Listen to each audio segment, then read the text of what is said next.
for that ensemble? I don't know, Jaleesa, how many cows gave their lives for your lunch? You know he had ashy feet. Men are like dogs. They are most faithful to those who keep them panting.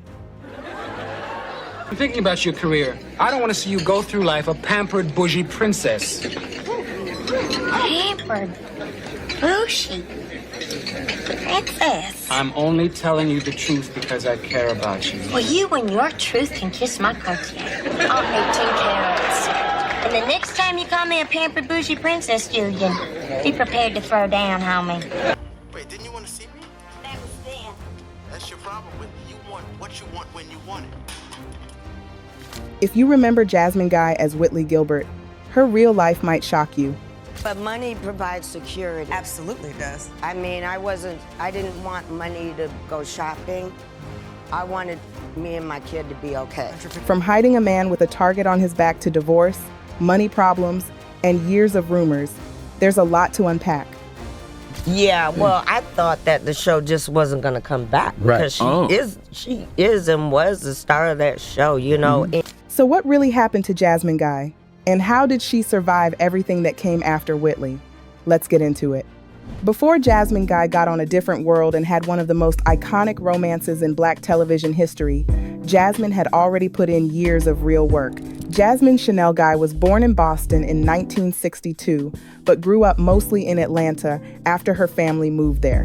Her father was a minister who eventually became pastor of one of Atlanta's most historic Black churches, and her mother worked as an educator.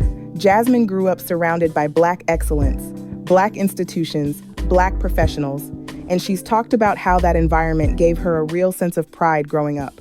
But it wasn't simple either. Jasmine was biracial, a Black father and a white mother, and even as a kid, she was already dealing with people trying to define where she belonged before she'd even figured it out herself.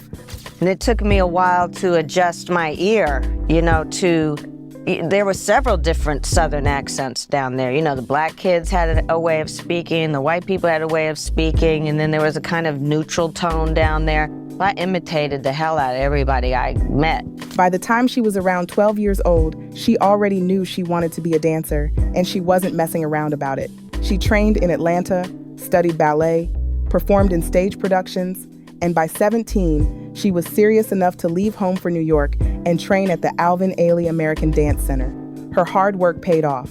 In the early 80s, Jasmine landed a job as a dancer on the show Fame, working under Debbie Allen. She wasn't the star, but Debbie noticed her work ethic, and that encounter would later change Jasmine's life. Jasmine didn't even audition to play Whitley Gilbert. She originally read for a completely different character, Jaleesa, and she didn't get it. That role ended up going to Dawn Lewis. So when they called her back in, instead of showing them the same thing again, Jasmine decided to walk in as someone totally different. She came in with that exaggerated Southern voice, taking some inspiration from her third grade teacher back in Atlanta. Jasmine took that voice, added the attitude, and Whitley Gilbert was hers. But Jasmine didn't stop at getting the role. She also had to fight for the character. You see, Whitley was originally written as this shallow, high-strung antagonist orbiting around Lisa Bonet's character. And Jasmine had to actually lobby the writers to give the character depth so she wouldn't get stuck playing a caricature for 6 seasons. And the whole thing happened so late in the process that the original opening credits had already been filmed without her in them. She was later added into them. After the first season, the show stopped centering around Lisa Bonet due to Bill Cosby's unwillingness to make her character pregnant. I explained to him how I wanted to use it on the show, because that would be a great thing to see a girl who's upper class kid having a baby, not married because she didn't want to be married, and the girls could root for her. Well, Dad, you'd quit too if you had the chance to get the job that I might get. What's the job? It's a once-in-a-lifetime opportunity. What is the job? I don't think I could explain it as well as the woman that I'd be working for, so I invited her over. She can explain everything that you need to know about me going to Africa. 2 or 3 weeks later, he says, you know what, Debbie? No. She's pregnant. Denise Huxtable is not pregnant. Lisa Bonet is pregnant, not Denise. So no, No, you can't have it. No, we're not going to do it. No. And the moment Lisa Bonet left, Debbie Allen had to rebuild the show once again. The writers started researching real HBCU life. Well, I thought that the show just wasn't going to come back because she is and was the star of that show, you know, and our characters, at least mine, was based on her. The show got deeper, tackling racism, colorism, AIDS, sexual assault, apartheid, class, and Whitley grew right along with it, from a one-note rich girl into a fully realized young black woman that millions of people watched mature on screen. Wayne,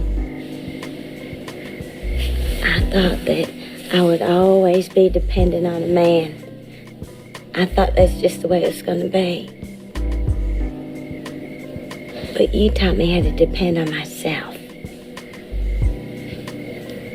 You taught me how to love, Whitley. You taught me how to love. But here's the thing about becoming iconic for playing one character. Sometimes Hollywood stops seeing the actress underneath it completely. By 1988, Whitley wasn't a side character anymore. She was central to the show, and her chemistry with Dwayne Wayne became the emotional backbone of the entire series. According to Kadeem Hardison, that chemistry didn't happen by accident either. He's admitted he actually had a bit of a crush on Jasmine early on, which made him awkward in their romantic scenes, and Jasmine literally had to coach him through it, telling him how Dwayne needed to react when Whitley walked into a room. Whatever it was, it worked. Viewers got so invested in that relationship that people started confusing the actors with the characters themselves. But Jasmine wasn't trying to become Whitley Gilbert in real life. If anything, the more famous Whitley got, the harder Jasmine pushed to prove she could do other things. In 1989, she landed a role in Eddie Murphy's Harlem Nights alongside Richard Pryor, Red Fox, and Della Reese. I don't believe we've met. My name is Quick. My name is Dominique LaRue, Mr. Quick. Charmed to make your acquaintance. That's a French name, right?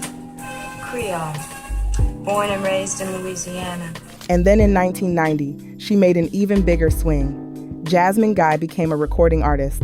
Warner Brothers released her self-titled R&B album. Now, she didn't reach Janet Jackson numbers, but she had real hits. Try Me hit the R&B charts. Just try me, try me. Hey, Jazz, what it sound like? Sound like someone you work with. Full force, step to 'em. Another Like My Lover climbed all the way to number 6. Her duet with James Ingram even crossed onto the Hot 100.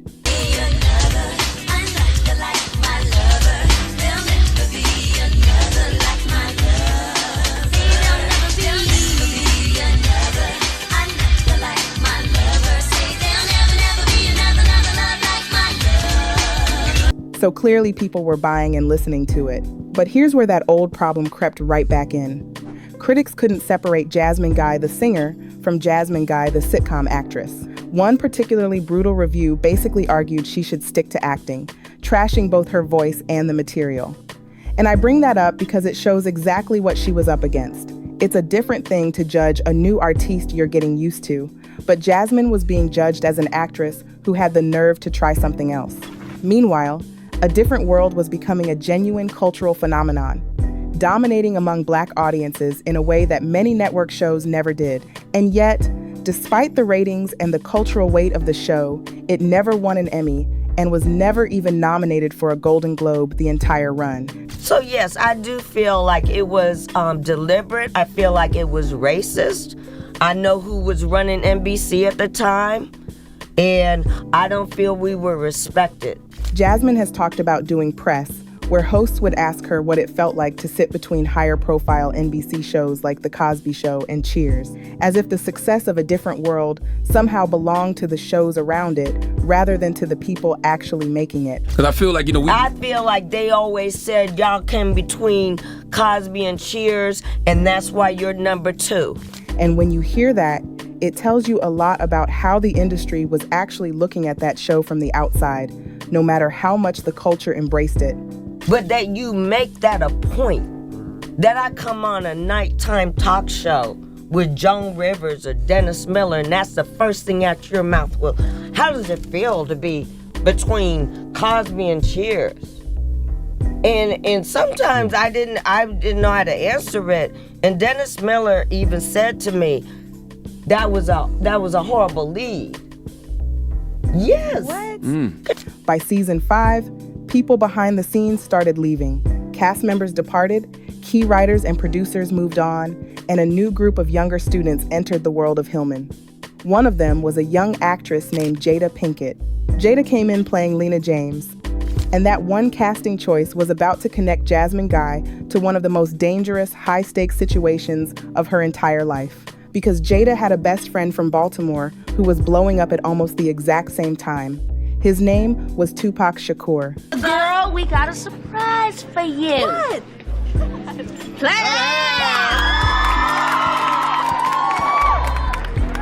Piccolo. L to the J. What's happening, baby?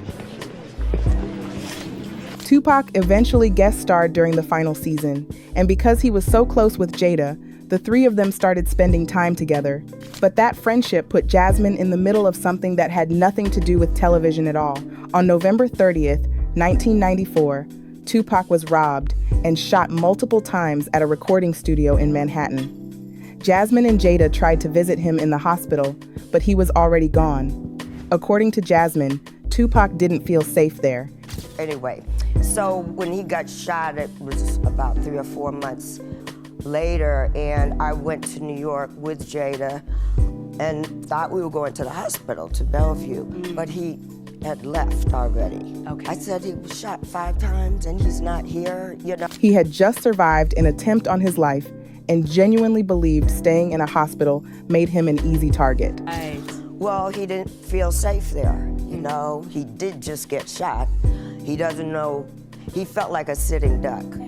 So Tupac went to Jasmine Guy's house. She hid him there. And because I had a low profile and they didn't know we were friends. Yeah, nobody. But it kind of felt like the Diary of Anne Frank, because I couldn't tell anybody he was there. But he was staying with you. Yeah, for a couple of weeks until his wounds had healed. Think about the position this put her in. For 6 years, America knew her as this glamorous, designer clothes wearing sitcom character who acted like she was one inconvenience away from calling daddy for the credit card. And behind closed doors in 1994, the real Jasmine Guy was quietly sheltering one of the most recognizable and controversial rappers in the entire country, while whoever shot him was still out there somewhere. She said, part of why it worked is that people simply didn't associate the two of them publicly, so nobody came looking. Members of Tupac's family stayed with her too, while he recovered over roughly 2 weeks. She's described the whole experience as stressful. And I mean, of course it was. This was hiding a man whose life was actively in danger. And his whole family was in there. His mom, Afeni, Glow, the kids, cousins. Everybody was in your house. In that one room, yeah. Right. And I was like, if we're gonna keep it peaceful, everybody has to leave by 10 p.m. and that lasted about 2 days. Yeah. And that friendship didn't end once he recovered. Jasmine appeared in his 1995 video for Temptations. And through that connection, she also grew close with his mother, Afeni Shakur. She's talked about genuinely admiring Tupac's creativity and his ability to turn ideas into action, and she stayed connected to him even after he came home from prison. Then, in September 1996, Tupac was killed, and that loss would eventually lead Jasmine into one of the most emotionally demanding projects of her entire career. But we'll get to that in a moment. Back on set, NBC had already decided A Different World's time was up. During the 6th season, the network told the cast and crew there wouldn't be a 7th, and Jasmine did not hide how she felt about it. NBC had shuffled the show around the schedule, at one point pitting it directly against Fox's Martin, another black sitcom, and Jasmine later said she felt there was a plantation mentality behind stacking the two shows against each other like that. Debbie Allen has echoed similar frustration, saying the way NBC let the show quietly disappear was genuinely hurtful to everyone who built it. And look at the numbers. During the 91 to 92 season, A Different World ranked 17th nationally. By its final season, it had dropped to number 71. That's a brutal collapse. And it happened while the network kept moving it through different time slots that final year. By July 1993, 6 seasons of Jasmine's life were over. Now here's where a lot of people assume the story just stops. Show ends, actress fades into obscurity, the end. But that's not what happened. Casting directors kept associating her with that same Southern accent and those same Whitley mannerisms, and it genuinely limited what kind of dramatic roles she was offered. So instead of chasing another sitcom immediately, Jasmine went back to where she started. The stage in 1997, she took over as Velma Kelly in the touring production of Chicago, later performing the role on Broadway too. And Velma Kelly is not a role where you get to coast on being a familiar television face. You have to sing, you have to dance, you have to act, and you have to do it live, 8 shows a week. It's grueling work, physically demanding enough that it eventually caught up with her, and she's spoken about the exhaustion that kind of schedule puts on your body.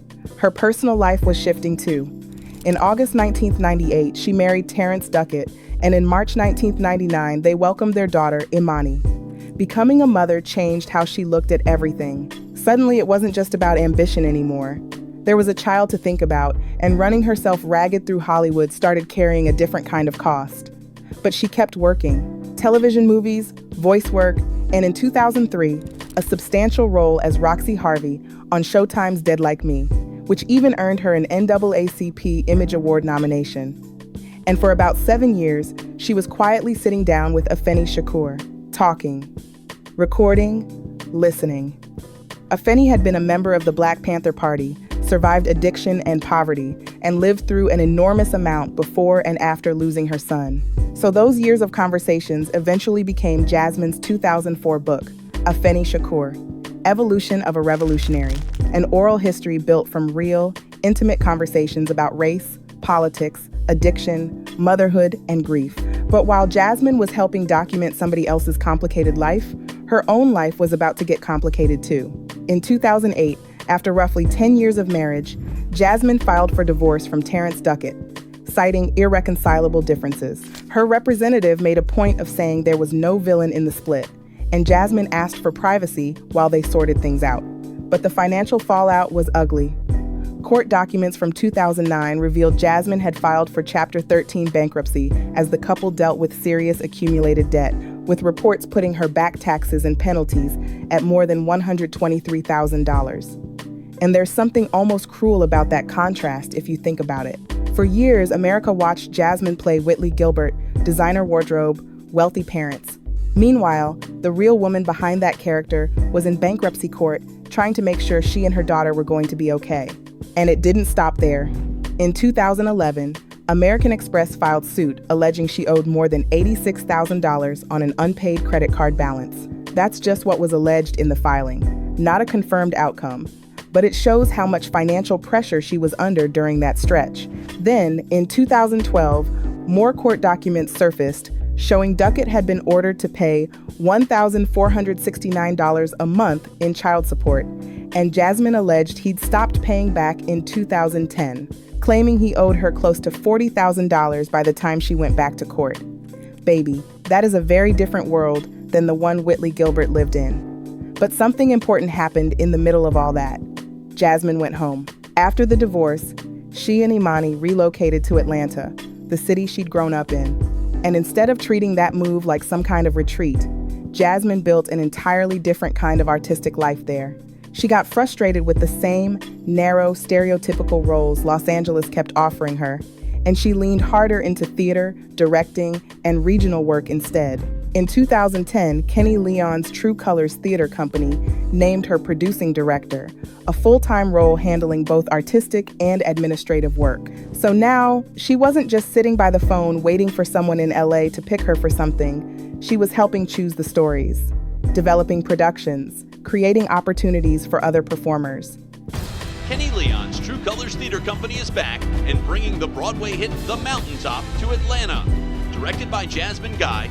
She didn't fully leave television either. Starting in 2009, she appeared repeatedly on The Vampire Diaries as Sheila Graham's Bennett, introducing her to a whole new generation of viewers who weren't even alive when Whitley Gilbert was walking around Hillman. Yes. Hi there. I'm looking for Bonnie. She's not here. Oh, do you know when she would... Never. You have quite an opinion for someone who doesn't know me. You got some nerve knocking on a Bennett witch's door and asking her for anything.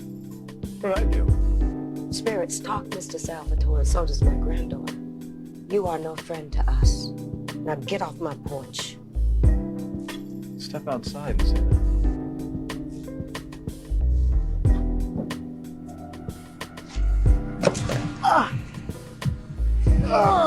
I am not Bonnie. You don't want to mess with me.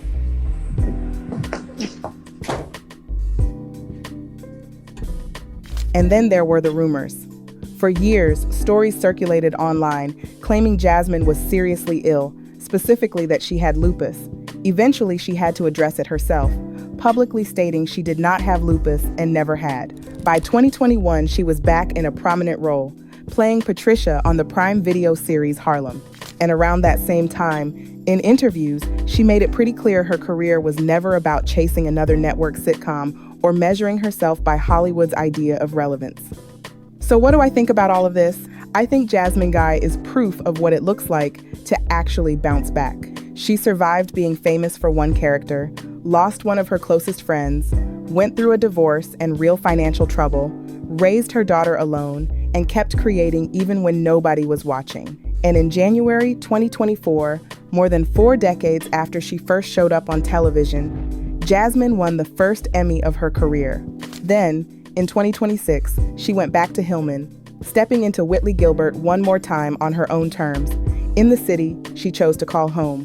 And that's why I have so much respect for her. Hollywood tried to freeze her at 25 and move on without her, but she refused to let that be the end of her story. So let me ask y'all this. Do you think Hollywood actually appreciated Jasmine Guy while she was at her peak, or are people only now starting to realize how talented she always was? And are y'all watching the new Different World when it drops? Let me know what you think in the comments. Make sure you like, subscribe, and tell me who you want me to cover next. I'll see y'all in the next one. Bye.